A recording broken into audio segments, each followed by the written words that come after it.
So today I will be reviewing Survivor 35 Episode 3. So this week picks up where we left off, which is Simone is gone from the Hustlers, and so now they're down one group. So the episode opens up and it's Allie and Lauren, and they're sitting and they're talking to each other. And really, Lauren is kind of rattled. Like, she's just rattled because Lauren is really, really smart. Now, she's saying to Allie, who she thinks at the time is her ally, but she's not. She's telling Allie that, we have like probably one more week, but if we go back, they're going to start picking us up like flies. She said, I feel isolated from the group. They're all younger. I'm older. She forgot to throw in like, I'm a mom. They're not. And she's just feeling really alone. And she's telling Allie her problems, which is not a good choice because she doesn't know Allie is absolutely not on her side. For whatever reason, Allie decides to be Team Patrick, okay? AKA Team Nutso. Now, I like Patrick a lot, but I have conditions on liking Patrick. Like, I have to like Patrick when I'm not hungry, or when I'm not in a quiet mood. Because Patrick's always on 10. He's fun-loving. He's all about the party, which is fun under certain conditions, But I'm sure if I was stuck on a damn island, and hungry, and he's still, wanting to be the party boy, that would drive me crazy, just a little bit crazy. But they seem to enjoy it. Well, at least Allie does. She claims she needs Patrick around because he's physically fit, and she says she's going to need that in the competitions. But I don't think she thought it out too good. She really gets along better with Lauren, but she's looking at Patrick's body and he seems fit, and poor little Lauren, how do I say this? Well, not so much. She's a little soft, you got a little lumpy, but a great personality. But at this point, Allie just decides to go with the chiseled guy who doesn't know how to shut up, not even a little bit, so he's running around driving people crazy. He's acting like he's the life of the party, like he's acting like he's at the club instead of Survivor. He's running around, he's looking for the idol in front of everyone. Now, you're supposed to look for the idol secretly, okay? Secretly, because it's all about secrecy. You don't want anyone to know how selfish you are. It's supposed to be about the team, at least at this point. So you're supposed to look for the idol. That's part of playing the game, but you're supposed to do it in secret. But, Patrick forgot the secret part. And they're looking at him like, is he searching for the idol? Like, he's not even pretending, at all. Like, he can be pretend like he's taking a walk. No, he's just openly looking for the idol. And ultimately, kind of getting on everyone's nerve, so far, the other boys, Devin and Ryan, they're trying to ride with him, but, what can you do when a person's just being selfish right in front of you? But at this point, that's their choice. They're all riding with Patrick because Lauren is a little older. I like her personally, but, I'm not the one playing Survivor. Next, we have the heroes. The heroes is just really interesting to watch. It's not that I like them. I just think they're all it's just an insane group of people. It's insane. So, first of all, the leader of the heroes is the mom. Chrissy, she's really running the show, but no one knows it. I gotta like her for that. No one realizes that Chrissy is running the show. So she's teamed up with Ben, and she's being, the puppet master. But I mean it in a nice way, because, the youngins, they think that they're smart and that they got it. So, Alan's still running around. Oh my God, Alan cracks me up. Okay, so he made himself a target last week by pointing out the duo, JP and Ashley, but now he's even making himself a bigger target, and that's because he doesn't know how to open up coconuts. The poor boy has to be thirsty as hell. He cannot open up a coconut, and he's an ex-football player. Don't they hit each other upside the head all the time? How does he not know how to open up a coconut? at least I'm just thankful, like, that he's quiet this week and he's not calling anyone out. You know, because he kind of made himself a target when he called out JP and Ashley, calling them the power couple. But you know what? He wasn't lying. So this week, I'm not sure. I think Ashley has a one-way love affair going on. She's totally in love with JP. But I don't think he knows it. He really not. The poor boy, he goes to get them food. He comes out the water. She's not thankful that he has food. She's looking at his muscles like, ooh, he looks so good coming out the water. The only thing that is saving her from being a stage 4 leech is that Alan did call out that they were the power couple, so she's scared to talk to him in front of Alan. But that doesn't stop her from campaigning for him. So she goes to Ben and she was like, yeah, you know, I don't know who I like best, Alan or JP. And he's like, well, JP's really useless. No, he's not. You know, he's great to have. And she's just all team JP, putting a bigger target on her back. And with this one-way love affair, I mean, they're showing her like just idolizing him. But him not idolizing her in return. Like, I think it's hard to like fall in love with yourself. I mean, oh my gosh, she is like totally getting caught up. I don't think she saw the other episodes of Survivor because, you know, the love affairs, you know, they're always the first to go home. But, you know, she's just falling deeper and deeper in love in this one-way love affair. Now, it would be understandable if he kind of liked her back, but you know, he's more into fishing. Like, I mean, Ben had a point when says, you know, poor little JP, he's very cute, you know, he's very cute. I understand why Ashley likes him, but, you know, he really kind of acts like, you know, he doesn't have a clue. You know, I feel bad to have to say that. I'm only, you know, describing what I'm seeing, and I'm not the only one who feels that way. Like, Ben kind of realizes that the boy's kind of clueless too. But, you know, he's got lots of muscles and he loves to go fishing. So, you know, hey, I wouldn't mind having around eye candy and you're in charge of bringing the food and all I have to do is sit here. He might not be that bad to have around. Maybe Ashley has a point. I mean, just a little one. Then we have the healers. You know, the healers are a huge threat. They won last episode. And, you know, they still have, you know, probation officer Joe going around town, you know, from New York. You know how, you know, kind of, you know, New York people are kind of pushy. But Joe's kind of growing on me. Just a little bit. Because, you know, this is the beginning stages. So I don't commit to like anyone at this point, you know. Because anybody can go home. It's any man's game. And, you know, it's only been 3 episodes. So, you know, they all can go home. So far, I don't really have a favorite. But Joe, he has a unique personality. I mean, he has that New Yorker. Not all New Yorkers are, you know, pushy. I mean, they're pushy because, you know, they have to, you know, get a seat on the subway or something. It's just no secret. You know, New Yorkers are a little pushy. You know, and Joe, you know, seems to fall in that category. Plus, he's a probation officer. You know, probation officers are used to, you do what I say. That's his personality. So, he decided to befriend Cole because Cole is the one that knows that he has the idol, but he doesn't even trust Cole either. Like, he's just a probation officer at all times. You know, like, he just doesn't trust anyone.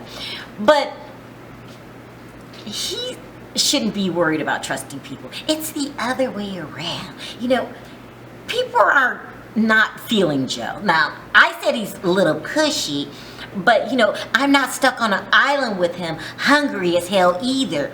So, the women made this fish, and Joe says it's pink. It's pink. You know, I like mine well done. This is pink. It's not cooked too good. It's raw. Now, I think he forgot. I mean, do you think he forgot he's on Survivor? I mean, he's acting like he's at the steakhouse.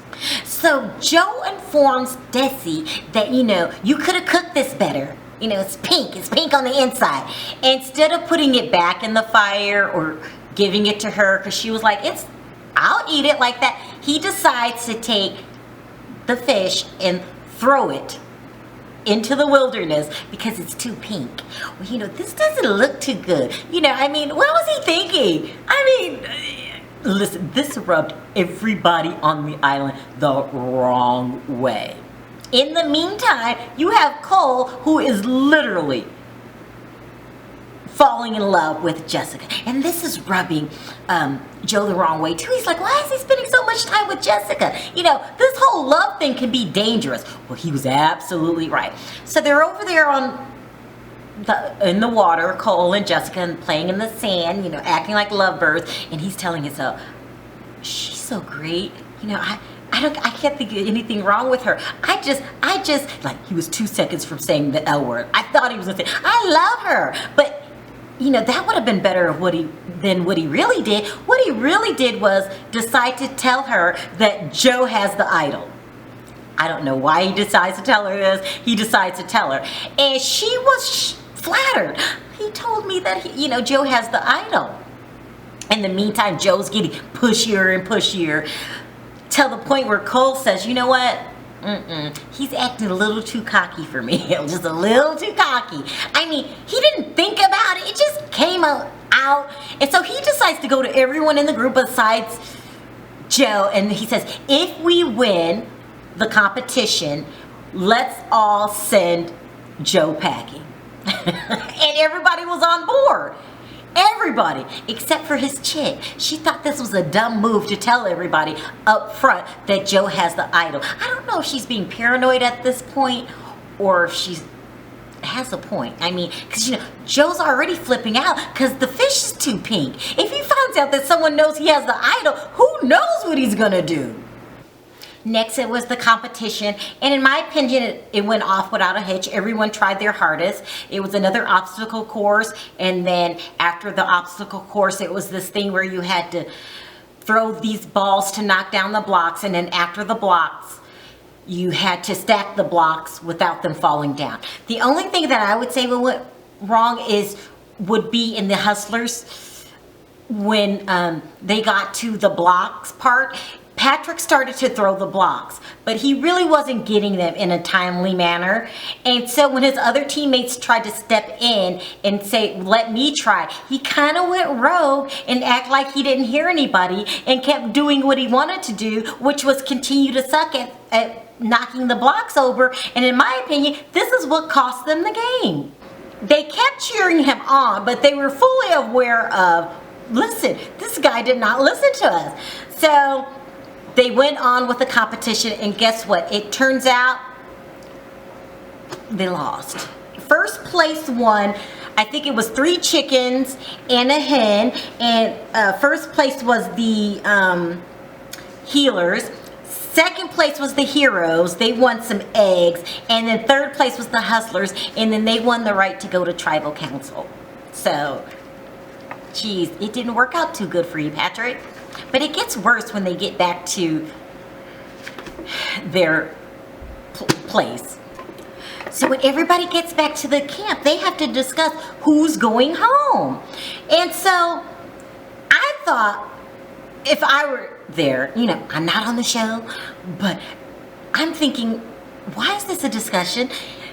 Patrick went rogue and basically caused us to lose the game. Like, I would be furious. I would be furious. But they weren't. They were still riding with him. So they're all sitting down, minus Lauren. Lauren's off to herself because she's thinking, I'm going home.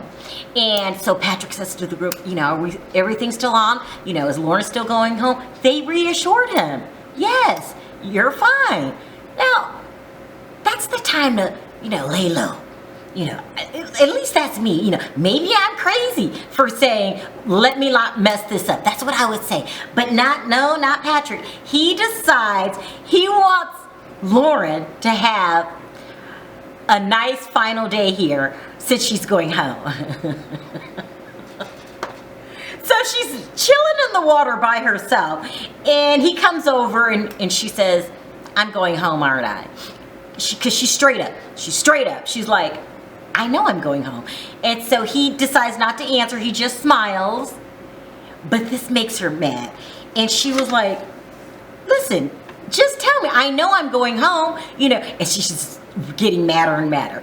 Then she goes into full on, I don't know who you think you're dealing with, Mo. And she decides to play a game behind his back. She goes up to Ryan. She's like, listen, I know I'm going home, but look what he did. Look, he did not listen to anybody. He went rogue. And she's just really telling the truth. And then he came over to me and he was smiling, and because he knows I'm going home. She just played, in my opinion, a smart game. Because yes, you were going home, but don't leave without letting everyone know what they're left with. And that's like a little bit of a psycho that doesn't know how to control herself. I mean, and plus she brought up how he looked for the idol in front of everyone. And now you can't trust a person like this. If he's growing rogue now, what do you think's gonna happen in your time of need? I like Lauren. Allie might think she's a little fluffy and a little lumpy, but listen, for me, I would take loyalty and brains over, rogue and, hyper any day. But that's just me, They say something's wrong with me, but, I'm thinking, why are these people trying to keep Patrick? Are they out of their mind? And even Ryan was like, listen, we got to stick with Patrick. He's got the physical capabilities, we're going to need his physical game in the end. And then Devin was like, I'm not so sure if I could deal with his behavior. And I thought, finally, somebody else besides Lauren realizes Patrick is a ticking time bomb like this. Tick, tick, tick, tick, tick. You never know when you're going to get to the boom. So let's get to Tribal Council. So they're at Tribal Council. I love Tribal Council because Jeff is a logical instigator, okay? Like, the things he says make sense, but, he really tries to get in there. So, and that's what he did again. He said, Lauren, how do you think everything went? And she went, see, she has nothing to lose. She was like, listen, he went rogue. He's hard to live with. He was listening to looking for the idol for him. She laid it all on the line. And it made common sense. They only went on this island 8 days. 8 days, and you're going rogue on the 8th day. Like she was saying, when the tribes merge and he acts this way, the other tribes are going to team up and pick us off one by one. We're not going in. Sometimes it's about the chemistry of the group and not about the physical. Everything she said made sense. And you would think that Patrick would fight back. And he was like, yeah, what she's saying makes sense. Because he's still thinking, he's in the clear. Because he told everybody, everyone told him that he was saved. But that's before he went and made, what's that word? Oh yeah, a jackass out of himself. He just wouldn't let low. He does not know how to be quiet. If you tied him to a tree and taped his mouth up, he would still talk. So, and I guess it just hit everybody one by one, and he had no idea he was getting voted out until after the votes was counted. And it was like the first vote was for Lauren, that was probably him, and then everything else was like, bye-bye Patrick. And now he wants to get serious. You should have seen the look on his face when he got voted out. He was shocked. Is there something wrong with me for laughing at other people's pain?